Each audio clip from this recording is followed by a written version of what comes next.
दोस्तों, हर चीज़ की अपनी एक उम्र होती है और प्यार भी इससे अछूता नहीं है। क्या आपने कभी सुना है कि कोई 26 साल की उम्र तक पहुंच जाए और क्या प्यार कभी नहीं पड़ा हो? यह असंभव सा लगता है। लेकिन दोस्तों, एक लड़की थी जो 26 साल की हो चुकी थी और उसने कभी प्यार या मोहब्बत का अनुभव नहीं किया था दोस्तों। उसे यह तक पता नहीं था कि प्यार क्या होता है, बच्चे कैसे होते हैं, क्योंकि कभी नहीं उसे छुआ तक नहीं था। वह एक आदिवासी लड़की थी जो बेहद सीधी-सादी, सांवली थी लेकिन बहुत खूबसूरत थी दोस्तों। फिर एक दिन एक शहरी लड़का उसके पास आया और उससे प्यार मोहब्बत की बातें करने लगा दोस्तों। पहले तो वह लड़की शर्माती थी, लेकिन फिर जब उस लड़के ने उसे मोबाइल में कुछ तस्वीरें और वीडियोज दिखाए तो वह समझने लगे कि ये सब होता क्या है। और दोस्तों, फिर जो हुआ वह आपके पैरों तले ज़मीन खिसक जाएगी दोस्तों। वीडियो में आगे बढ़ने से पहले दोस्तों, अगर आप लोग मेरे चैनल में नए हैं तो चैनल को लाइक एंड सब्सक्राइब जरूर करें दोस्तों। कहानी बिहार के एक लड़के रामवीर महतो की है।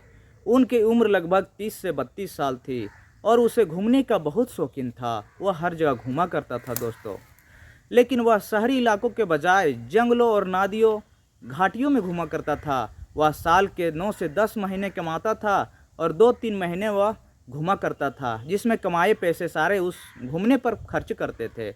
उसके पास एक बाइक थी और बात है 2007 की दोस्तों। वह अपना सारा सामान, ज़रूरत का सामान बाइक पर लाद कर बिहार के आदिवासी जिलों की ओर निकल पड़ता है दोस्तों।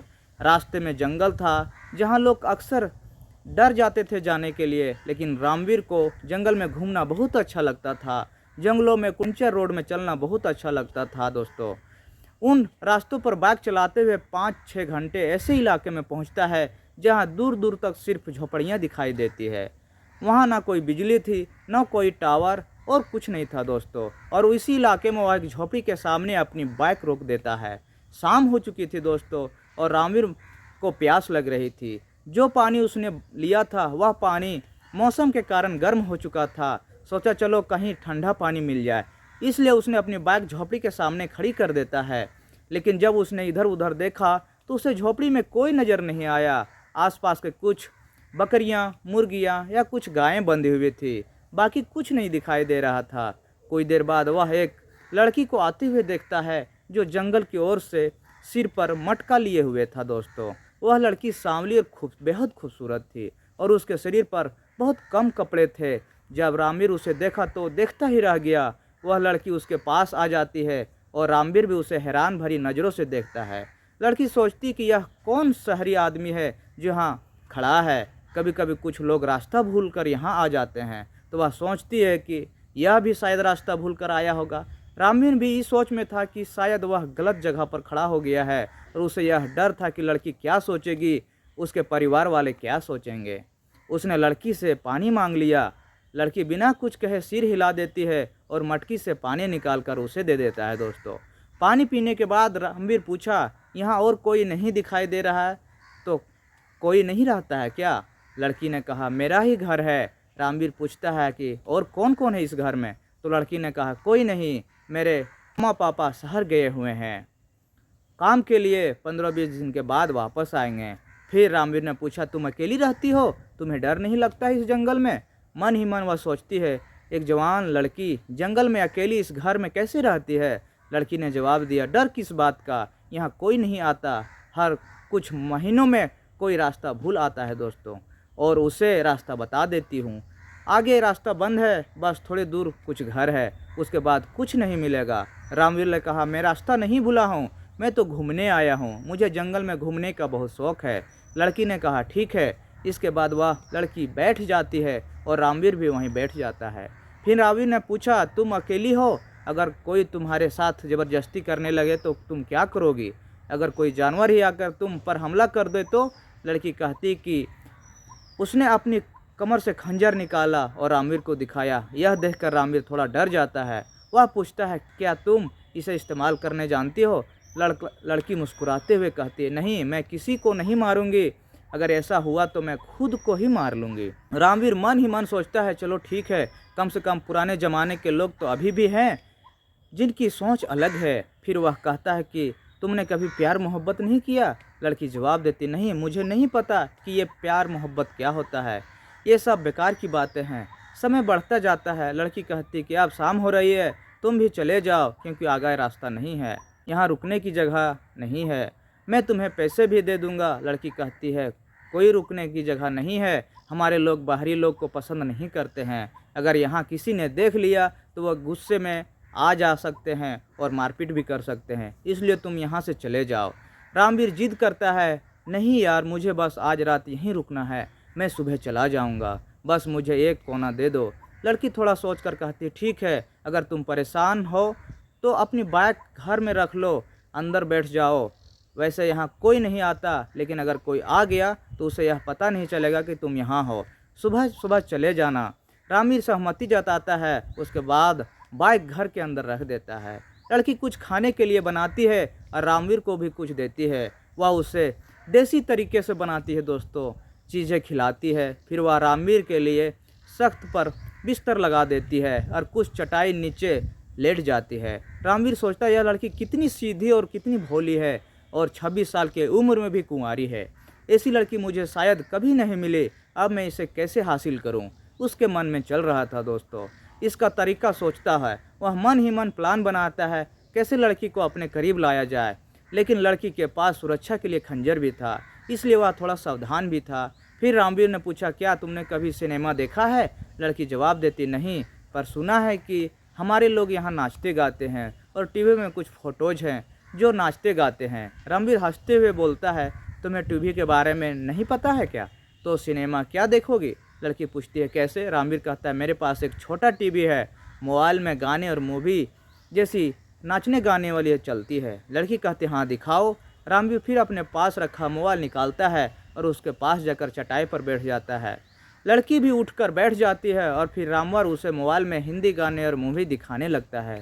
रामवीर धीरे धीरे वो लड़की को गाने दिखाने लगता है। पहले तो बिना शर्माती है, छी यह सब कैसे लोग रहते हैं, वह नाक में चढ़ाकर मुंह बनाती है। लेकिन धीरे धीरे उस गाने को अच्छे लगने लगते हैं। एक गाने में बोल थे ठहरे हुए पानी में, इस तरह से गाने और इन शब्दों के साथ बीना अंदर अजीब सी हलचल महसूस होने लगती है। यह सब पहली बार देख रही थी। बीना के लिए एक नया एहसास था।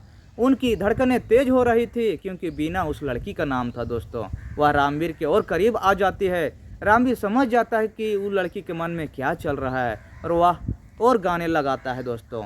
रामवीर उसे कहता है देखो प्यार मोहब्बत कितनी अच्छी चीज़ है, कितना अच्छा लग रहा है, तुम भी ऐसा चाहोगी ना? लड़की के आंखों में देखता है लेकिन मुंह से कुछ नहीं बोलती है। फिर धीरे धीरे वह रामवीर के बाहों में झूल जाती है। इस बीच रामवीर अपने मन के हिसाब से कदम बढ़ा रहा था। अंधेरा हो जाता है और जो कुछ भी हो रहा था वह लड़की के लिए बिल्कुल नया अनुभव था दोस्तों। लड़की को अचानक एहसास होता है यह सब गलत है और वह रामवीर से दूर हटते हुए कहती है नहीं, हम ऐसा पाप नहीं करेंगे, यहाँ ऐसा कुछ नहीं होता है, हम ऐसा नहीं कर सकते। रामवीर उसे समझाता है मैं तुमसे शादी करूँगा, तुम्हें छोड़कर नहीं जाऊँगा। वह कस्में खाता है और गाय महादेव की कस्में खाता है दोस्तों। लड़की उसे कस्में खिलाती और कहती है ठीक है, अगर तुम मुझसे शादी करोगे तो तुम माँ पापा आएंगे तब तुम्हें यहाँ रहना होगा, मैं उन्हें बता दूँगा और वे खुश हो जाएंगे क्योंकि यहाँ किसी का दामाद तुम जैसा सुंदर नहीं है। रामवीर कहता है ठीक है, जब तक वे आएंगे मैं रहूँगा। उस रात दोनों सो नहीं पाते, लेकिन सुबह जब लड़की उठती है खुश थी। हालांकि उसकी आंखों में आंसू थे, वह महसूस कर रहे थे कि उसने कुछ गलत किया। लेकिन रामवीर उसे समझाता है रो मत, सब कुछ ठीक है, यह हमारी मर्जी नहीं भगवान की मर्जी है। फिर लड़की उसके लिए स्वादिष्ट खाना बनाती है और बार बार उसे गले लगाती है। वह कहती है कि अगर तुम मुझे छोड़कर जाओगे तो मैं सच में मर जाऊंगी। रामवीर कहता है कि मेरा यकीन करो, मैं नहीं जाऊंगा। दिन ऐसे ही गुजरते हैं और एक हफ्ते या 10 दिन के बाद लड़की बहुत खुश होती है। वह रामवीर से बेइंतहा प्यार करती थी। रामवीर भी खुश था, लेकिन अब उसकी इच्छा पूरी हो चुकी थी। उसे जो चाहिए था वह सब कुछ उसे मिल चुका था दोस्तों। अब उसका मन भर चुका था। वह सोचने लगा कि उसे लड़की से पीछा छुड़ाना है। फिर एक दिन जब पानी भरने नदी पर गई थी, रामवीर ने उसकी बाइक को जो छिपा कर रखी थी वह बाहर निकाला और घास से ढक दिया था दोस्तों। इतने दिनों में कोई नहीं आया था, इसलिए उसने बाइक को बाहर निकाला और वहाँ से फरार हो गया। लड़की खुशी खुशी नदी से पानी भरकर लौटती है, लेकिन जैसे ही वह घर पहुँचती है उसके पैरों तले ज़मीन खिसक जाती है दोस्तों। वह घबराकर गिर जाती है और फूट फूट कर रोने लगती है। वह पागलों की तरह इधर उधर रामवीर को ढूंढने लगता है। उसे बार बार बुलाती है, कहाँ गए कहाँ गए, लेकिन रामवीर का कोई पता नहीं था दोस्तों। धोखेबाज रामवीर उसे धोखा देकर भाग चुका था। लड़की को यह गहरा सदमा लगता है और अपने बिस्तर पर गिर जाती है। फिर कभी उठ नहीं पाती। सुबह से शाम, फिर रात से सुबह हो जाती है, लेकिन लड़की की हालत में कोई बदलाव नहीं आता। अगले दिन जब उसके जानवर, बकरियां और मुर्गियां चिल्लाने लगता है तो उसे एहसास होता है कि उसने पाप किया है। वह खुद को बहुत दोषी महसूस करती है। वह जानवरों को पानी और चारा देने लगती है और सोचती है जैसे ही मेरे माता पिता आएंगे मैं अपनी जान दे दूंगी, क्योंकि वह रामवीर से इतना प्यार करती थी कि उसके बिना जीना अब असंभव लग रहा था दोस्तों। लड़की के पास रोने के अलावा कोई चारा नहीं था। 3-4 दिन बीतते हैं और लड़की बिना खाए पिए कमज़ोर हो जाती है। एक दिन वह बिस्तर पर गिर पड़ती है, फिर उसमें उठने की भी ताकत नहीं थी दोस्तों। इस बीच रामवीर अपने घर वापस पहुंच जाता है, लेकिन 3-4 दिन बाद उसे एक एहसास होता है कि उसने एक लड़की के साथ बहुत गलत किया है। वह सोचता है कि उससे लड़की को छोड़ दिया है, वह अब क्या कर रही होगी। यह भी सोचता है कि कहीं लड़की कुछ गलत ना कर लिए, क्योंकि अगर ऐसा हुआ तो वह खुद को कभी माफ़ नहीं कर पाएगा और ऊपर वाला भी उसे कभी माफ़ नहीं करेगा दोस्तों। रामवीर को लड़की की याद सताने लगती है। वह बेचैन होने लगता है। 6 दिन बाद वह अपनी बाइक लेकर लड़की के घर के रवाना हो जाता है। कई घंटे बाद वह लड़की के घर पहुंचता है, लेकिन वहां से बदबू आ रही थी। जब अंदर जाकर देखा तो वह हैरान रह जाता है। उनके पैरों तले ज़मीन खिसक जाता है दोस्तों। लड़की चटाई पर अंतिम सांसें ले रही थी और उसके पास 2 बकरियां मृत पड़ी हुई थी दोस्तों। रामवीर लड़की के पास बैठता है। उनकी आंखों में आंसू होते हैं। वह कहता है लड़की मैं आ गया हूँ। जैसे ही लड़की रामवीर की आवाज़ सुनती है वह अपनी आंखें खोलती है और पूरी ताकत से जो भी उसके अंदर बची थी उससे रामवीर के बाहों में समेट लेती है। वह ज़ोर ज़ोर से रोने लगती है और रामवीर भी अपने आंसुओं को नहीं रोक पाता है। वह लड़की से कहता है मुझे माफ़ कर दो, तुमने अपनी हालत कैसे बना ली है। लड़की जवाब देती मैं तुमसे कह रही थी कि अगर मुझे छोड़कर जाओगे तो मैं मर जाऊंगी। तुम मेरे मरने के बाद क्यों आए हो। रामवीर उसे संभालता है और उसे अपने बैग से कुछ खाने के लिए देता है, पानी पिलाता है और वह मर चुकी बकरियों को मिट्टी दे देता है दोस्तों। लड़की को बार बार गले लगाता है, रोता है। वह कहता है लड़की अगर तुम्हें कुछ हो जाता तो मैं खुद को कभी माफ़ नहीं कर पाता, मुझे माफ़ कर दो। मैं सच में तुम्हें छोड़कर चला गया था। कुछ दिन बाद लड़की के माता पिता शहर से लौटते हैं। रामवीर उनसे लड़की का हाथ मांगता है और वह दोनों की शादी राजी से हो जाते हैं। लड़की भी खुशी राजी से रहते हैं और उनकी शादी हो जाती है दोस्तों। अब 2025 में 18 साल बाद रामवीर और बीना बहुत खुश थे।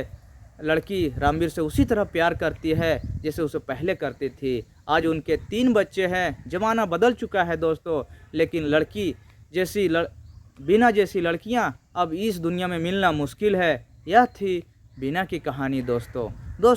ये कहानी अगर आप लोग को पसंद लगा हो तो लाइक, कमेंट और सब्सक्राइब जरूर कीजिएगा दोस्तों। ये कहानी सुनाने में कौन सा लाइन आप लोग को अच्छा लगे होगा कमेंट करके ज़रूर बताइएगा। फिर मिलते हैं अगले वीडियो में, तब तक के लिए नमस्कार।